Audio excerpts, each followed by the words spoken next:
Fatos curiosos: por que os gatos eram idolatrados no Antigo Egito? Talvez você já tenha observado que o gato é um dos ícones mais marcantes da cultura do Antigo Egito.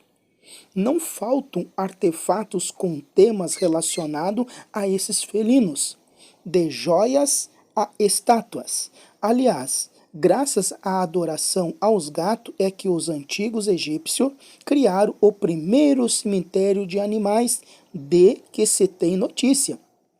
Com quase 2000 anos, ele abriga em sua grande parte gatos adornados e coleiras de ferro. Mas por que o gato egípcio era tão valorizado? Os egípcios raspavam as sobrancelhas como sinal de luto e respeito ao lamentar a perda de um gato da família. História milenar.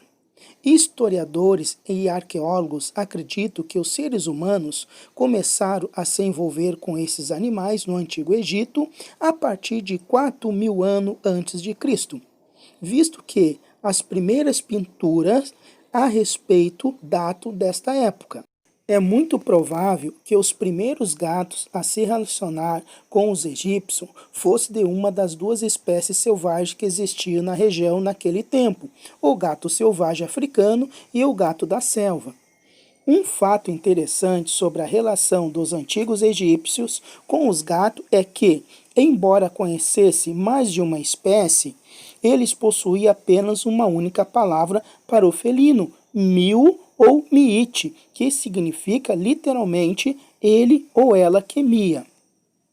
Mas, ao contrário do que boa parte das pessoas pode pensar, o gato egípcio começou a fazer parte da cultura daquele povo mais por razões práticas do que religiosas. O desenvolvimento da agricultura e, por consequência, o armazenamento de grãos atraía roedores que, por sua vez, chamaram a atenção dos gatos selvagens. Logo, nada mais natural do que os humanos desenvolverem afeição e buscarem a proteção a essas criaturas que os ajudavam a manter os celeiros e os campos livres de ratos e outros bichos parecidos. Evidências arqueológicas apontam que os felinos tinham vários papéis naquela época. Por exemplo, há representações antigas dos gatos protegendo as famílias de seus donos contra cobras venenosas e roedores, sendo mimados ou retratados como ajudantes para caçadores de pássaros.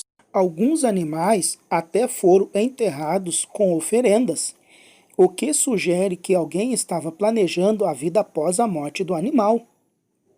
Culto religioso.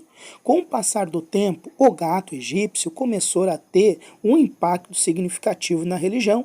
Apesar de sua adição ao panteão de deuses ser relativamente tardia, de entre 2000 a.C.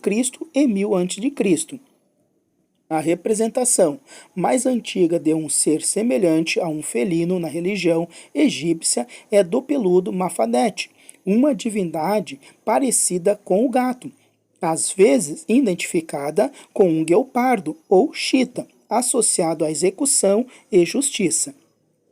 Para os estudiosos do Antigo Egito, as pessoas daquele tempo começaram a atribuir características divinas ao gato de forma gradual. O jeito quase sobrenatural, sua discrição e capacidade de enxergar bem durante a noite tornaram esses felinos altamente admirados, sendo que essas características podem ter contribuído para a ideia de que havia algo de sagrado neles.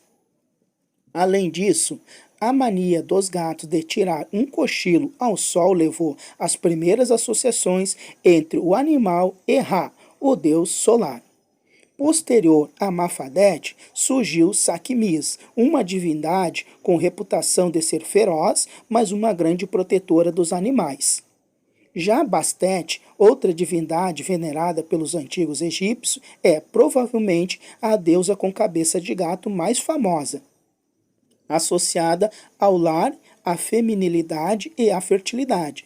Bastet surge no panteão dos deuses como um ser mais moderado e racional que seus antecessores, felinos. Contudo, a relação do gato com a sociedade do Antigo Egito nem sempre foi algo bom. Algumas pesquisas sugerem um lado obscuro nessa história: o surgimento de uma indústria paralela para a criação de milhões de gatos que, posteriormente, seriam mortos e mumificados, para que pessoas pudessem ser enterradas com eles.